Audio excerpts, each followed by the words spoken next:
അവനവൻ്റെ ആത്മസ്വരൂപത്തെ കണ്ടെത്തുന്നതിനുള്ള ഏറ്റവും നല്ല ഉപാധിയാണ് ഭക്തി.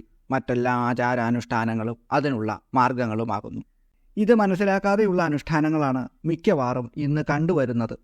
ഭക്തി, ജ്ഞാനം, വൈരാഗ്യം എന്നീ ത്രിവേണി സംഗമ സ്നാനം കൊണ്ടാണ് മനുഷ്യൻ തൻ്റെ ജീവിതലക്ഷ്യമായിട്ടുള്ള ബ്രഹ്മസാക്ഷാത്കാരം സാധ്യമാക്കുന്നത്. അതിനുള്ള ഏറ്റവും നല്ല ഉപാധി തന്നെയാണ് ശ്രീമദ് ഭാഗവതം. കാരണം ഭഗവാന്റെ രൂപം തന്നെയാണ് ഭാഗവതം. ഭാഗവതമാകുന്ന ഈ ത്രിവേണിയിൽ ഒരു പ്രാവശ്യം മുങ്ങിയാൽ മതി, മനുഷ്യൻ്റെ മനസ്സ് സമ്പൂർണമായിട്ടുള്ള സച്ചിദാനന്ദ ലഹരിയിൽ മുഴുകും.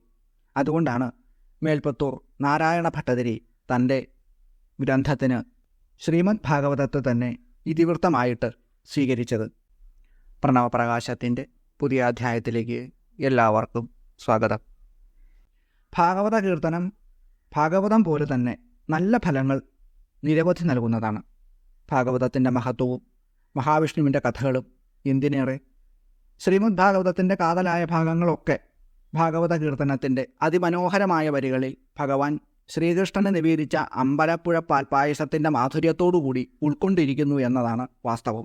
ഭാഗവതം വായിക്കാൻ സാധിക്കാത്തവർക്ക്, അല്ലെങ്കിൽ അതിന് സമയമില്ലാത്തവർക്കൊക്കെ ഭാഗവത കീർത്തനം സന്ധ്യാസമയങ്ങളിലോ സൗകര്യമുള്ള സമയങ്ങളിലൊക്കെ ചൊല്ലുന്നത് സ്വസ്ഥതയും സമാധാനവും ഐശ്വര്യവും എല്ലാം ലഭിക്കുന്നതിന് ഏറ്റവും ഉത്തമമായിട്ടുള്ള ഒന്നാണ്. ഭാഗവത കീർത്തനത്തിലെ ഓരോ ശ്ലോകങ്ങളും അർത്ഥത്തോടുകൂടി ഭക്തജന സമക്ഷം സമർപ്പിക്കുവാൻ ശ്രമിക്കുകയാണ്. ഭാഗവത കീർത്തനത്തിൽ 4 പാദങ്ങളാണല്ലോ ഉള്ളത്. ഓരോ പാദങ്ങളും ഓരോ അധ്യായങ്ങളായിട്ടാണ് നൽകുന്നത്. കരളിൽ വിവേകം കൂടാതെ കണ്ടര നിമിഷം ബദ കളയരുതാരും, മരണം വരുമിനി എന്നു നിനച്ചിഹ മരുവുക സതതം നാരായണ ജയ. ആദ്യത്തെ ശ്ലോകമാണ് ഇത്. ഇതിൻ്റെ അർത്ഥം പരിശോധിക്കാം. നാശരഹിതമായിട്ടുള്ളത് ആത്മാവാണ്, നാശമുള്ളത് ശരീരത്തിന്. നാശരഹിതമായ ചൈതന്യത്തെയും നാശമുള്ള ജഡത്തെയും സംബന്ധിച്ചുള്ള തിരിച്ചറിവ് തന്നെയാണ് വിവേകം. അപ്രകാരമുള്ള തിരിച്ചറിവ് ഇല്ലാതെ അല്പസമയം പോലും പാഴാക്കി കളയാൻ പാടില്ല. മരണം വരുന്നുണ്ട് എന്ന ബോധ്യത്തോടു കൂടി മാത്രം സമയം ഉപയോഗിക്കുക. ഭഗവാനെ അവിടുന്ന് വിജയിച്ചാലും. ഇതാണ് ആദ്യ ശ്ലോകത്തിൻ്റെ അർത്ഥം. 1-ാമത്തെ പാദത്തിലെ 2-ാമത്തെ ശ്ലോകമാണ് അടുത്തത്. കാണുന്നു ചിലർ പലതുമുപായം, കാണുന്നില്ല മരിക്കുമിതെന്നും, കാണ്ടിലുമൊരു നൂറ്റാണ്ടിനകത്തില്ലെന്നേ കാണൂ നാരായണ ജയ. ഓരോ കാര്യങ്ങളും സാധിക്കുന്നതിന് വേണ്ടി പലരും പലതരങ്ങൾ ഉപായങ്ങളാണ് തേടുന്നത്.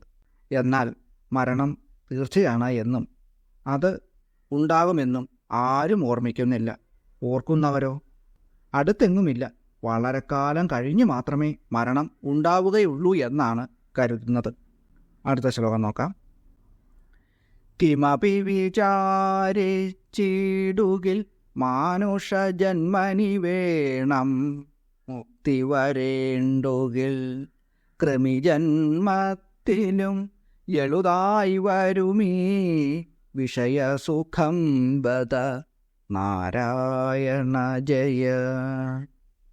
അല്പമൊന്ന് ചിന്തിച്ചാൽ മനസ്സിലാക്കാൻ കഴിയുന്ന ഒരു കാര്യമാണ് മനുഷ്യജന്മത്തിൽ മാത്രമേ മുക്തി നേടാൻ സാധിക്കൂ എന്നുള്ളത്.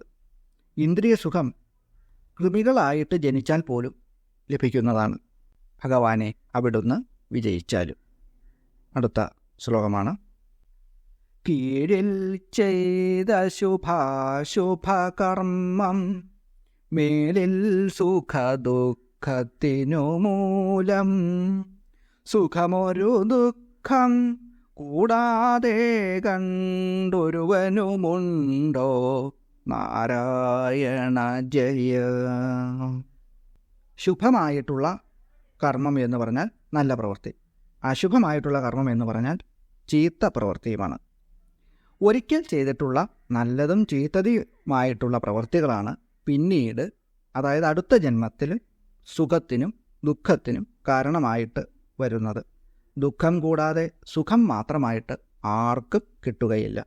സുഖദുഃഖങ്ങൾ ജീവിതത്തിൽ ഉണ്ടായിക്കൊണ്ടേയിരിക്കും, മാറി മാറി വന്നുകൊണ്ടേയിരിക്കും. ഭഗവാനെ അവിടുന്ന് വിജയിച്ചാലും. അടുത്ത ശ്ലോകം നോക്കാം. കുന്നുകൾ പോലെ ധനമുണ്ടാകിലും ഇന്ദ്രനു സമനായി വാണിടുകിലും ഒന്നുരിയാടുവതിന്നിട കിട്ട വന്നാൽ യമഭടർ നാരായണ ജയ. ദേവേന്ദ്രനെ പോലെ പ്രതാപശാലിയായി 8 ഐശ്വര്യങ്ങളോടും കൂടി ജീവിച്ചാലും കാലദൂതന്മാർ അടുത്തെത്തിക്കഴിഞ്ഞാൽ പിന്നെ ഒരു വാക്ക് മിണ്ടാനുള്ള സമയം പോലും കിട്ടുകയില്ല. ഭഗവാനെ അവിടുന്ന് വിജയിച്ചാലും. കൂപേ വീണുഴലുന്നതുപോലെ ഗേഹേ വാണുഴലുന്ന ജനാനാം ആപദ്ഗണമകലേണ്ടുകിൽ മുനിജനവാക്കുകൾ പറയാം നാരായണ ജയ.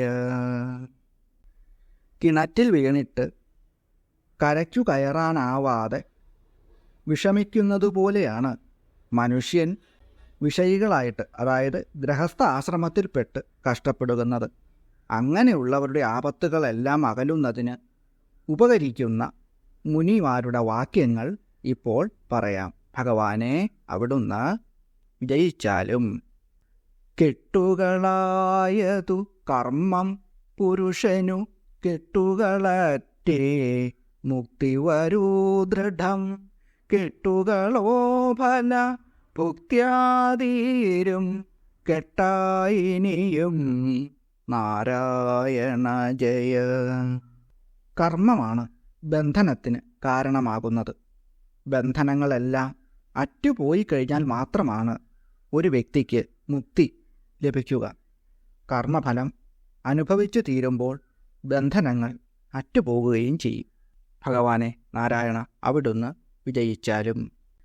കേൾക്കണമേളുതായുണ്ടു രഹസ്യം ദുഷ്കൃതവും നിജ സുകൃതവുമെല്ലാം കാൽക്കൽ നമസ്കൃതി ചെയ്തു മുകുന്ദനിൽ ആക്കുക സതതം നാരായണ ജയ. ബന്ധനങ്ങളെല്ലാം അറ്റുപോകുന്നതിന് രഹസ്യമായിട്ടുള്ള ഒരു എളുപ്പ വഴിയുണ്ട്. നല്ലതും ചീത്തയുമായ എല്ലാ കർമ്മങ്ങളും ഭഗവാന് സമർപ്പിക്കുക. അതായത് നമ്മൾ ചെയ്യുന്ന എല്ലാ കർമ്മങ്ങളും ഭഗവത് സന്നിധിയിൽ തന്നെ സമർപ്പിക്കണം. ഈശ്വരാർപ്പണമായിട്ട് ചെയ്യുന്ന കർമ്മം ബന്ധനത്തിന് കാരണമാവുകയേയില്ല. ഭഗവാനെ അവിടുന്ന് വിജയിച്ചാലും. കയ്യിൽ വരുന്നതു കൊണ്ടു ദിനങ്ങൾ കഴിക്ക ഫലം പുനരിച്ചിക്കൊല്ല കൈവരുമാകിലും ഇന്ദ്രന്റെ പദം എന്തിനു തുച്ഛം നാരായണ ജയ. ഫലം ആഗ്രഹിച്ചുകൊണ്ട് കർമ്മങ്ങൾ ചെയ്യാതെ യാദൃശ്ചികമായിട്ട് കയ്യിൽ കിട്ടുന്നതുകൊണ്ട് മാത്രം ജീവിതം നയിക്കുക. ഇന്ദ്രൻ്റെ പദവി തന്നെ വന്നു ചേർന്നു എന്നാലും അതുകൊണ്ട് എന്താണ് പ്രയോജനമുള്ളത്? അതെല്ലാം വെറും നിസാരമാണ്. ഭഗവാനെ അവിടുന്ന് വിജയിച്ചാലും. കൊടിയ തപസ്സുകൾ ചെയ്തോരോ ഫലം ഇച്ഛിച്ചിടുകിൽ മുക്തി വരാദൃഢം അടിമലർ തൊഴുകിലൊരിച്ഛാഹീനം മുക്തന്മാരവർ നാരായണ ജയ. എന്തെങ്കിലുമൊക്കെ ഫലം കിട്ടണം എന്ന ആഗ്രഹത്തോടുകൂടി കഠിനമായിട്ടുള്ള തപസ്സുകൾ തന്നെ ചെയ്താലും അതുകൊണ്ടൊന്നും തന്നെ മുക്തി കിട്ടുന്നില്ല. ഫലേച്ഛ കൂടാതെ ഭഗവാനെ ഭക്തിപൂർവം ഭജിക്കുന്നവർക്ക് തീർച്ചയായിട്ടും മുക്തി, അതായത് മോക്ഷം കിട്ടുക തന്നെ ചെയ്യും. ഭഗവാനെ അവിടുന്ന് വിജയിച്ചാലും. കോപം കൊണ്ടു ശപിക്കരുതാരും ഭഗവന്മയമെന്നോർക്ക സമസ്തം സുഖവും ദുഃഖവും അനുഭവകാലം പോയാൽ സമാമിക നാരായണ ജയ. കോപം കൊണ്ട് കലിതുള്ളി ആരും ആരെയും ശപിക്കാൻ പാടില്ല. എല്ലാം ഈശ്വരമയമാണ് എന്ന ഓർമ്മ വേണം. സുഖമാണെങ്കിലും ദുഃഖമാണെങ്കിലും അനുഭവിച്ചു കഴിഞ്ഞാൽ പിന്നെ എല്ലാം തുല്യമാണ്. അടുത്ത ശ്ലോകം നോക്കാം. കൗതുകമൊന്നിലും ഇല്ലിനി മഹതാം ഭഗവത് ഭക്തന്മാരോടുകൂടി ഭഗവത് ഗുണകഥന ശ്രവണങ്ങൾ ഒഴിഞ്ഞൊരു നേരം നാരായണ ജയ. മഹാത്മാക്കളായിട്ടുള്ള ഈശ്വരഭക്തന്മാരോടുകൂടി ഭഗവാന്റെ കഥകൾ പറഞ്ഞും കേട്ടും കാലം കഴിക്കേണ്ടതാണ്. അതുമാത്രമാണ് ചെയ്യേണ്ടത്. ഭഗവാനെ അവിടുന്ന് വിജയിച്ചാലും. കരുണാകരനാം ശ്രീനാരായണൻ അരുളിയിടും നിജ സായുജ്യത്തെ ഒരു ഫലമുണ്ടോ 10,000 ഉരു ചത്തുപിറന്നാൽ നാരായണ ജയ. ഇപ്രകാരം ചെയ്യുകയാണ് എങ്കിൽ കരുണാമയനായിട്ടുള്ള ഭഗവാൻ മോക്ഷത്തെ പ്രദാനം ചെയ്യുന്നതാണ്. 10,000 പ്രാവശ്യം ജനിച്ചിട്ടും മരിച്ചിട്ടും അതുപോലെ തുടർന്നു പോയിട്ടും എന്തു പ്രയോജനമാണുള്ളത്? ഭഗവാനെ അവിടുന്ന് വിജയിച്ചാലും. ബഹുജന്മാർജിത കർമ്മമശേഷം തിരുമുൽക്കാഴ്ച നിനക്കിഹ വച്ചേൻ. ജനിമരണങ്ങളെനിക്കിനി വേണ്ട പരിപാലയമാം നാരായണ ജയ. നാളിതുവരെ അനേക ജന്മങ്ങൾ കൊണ്ട് നേടിയ കർമ്മങ്ങളെല്ലാം ഫലങ്ങളോടുകൂടി തന്നെ പൂർണ്ണമായിട്ടും ഇതാ അവിടുത്തെ തിരുമുൻപിൽ കാഴ്ചയായിട്ട് സമർപ്പിക്കുന്നു. ജനനമരണങ്ങളിൽ നിന്നും മുക്തനാക്കി ഭഗവാനെ എന്നെ രക്ഷിക്കണമേ. ഭഗവാനെ അവിടുന്ന് വിജയിച്ചാലും. കരംഗിണി എന്ന വൃത്തത്തിൽ രചിക്കപ്പെട്ടിട്ടുള്ള ഭാഗവത കീർത്തനത്തിൻ്റെ 1-ാം ഭാഗം ഇപ്രകാരം സമാപിക്കുന്നു.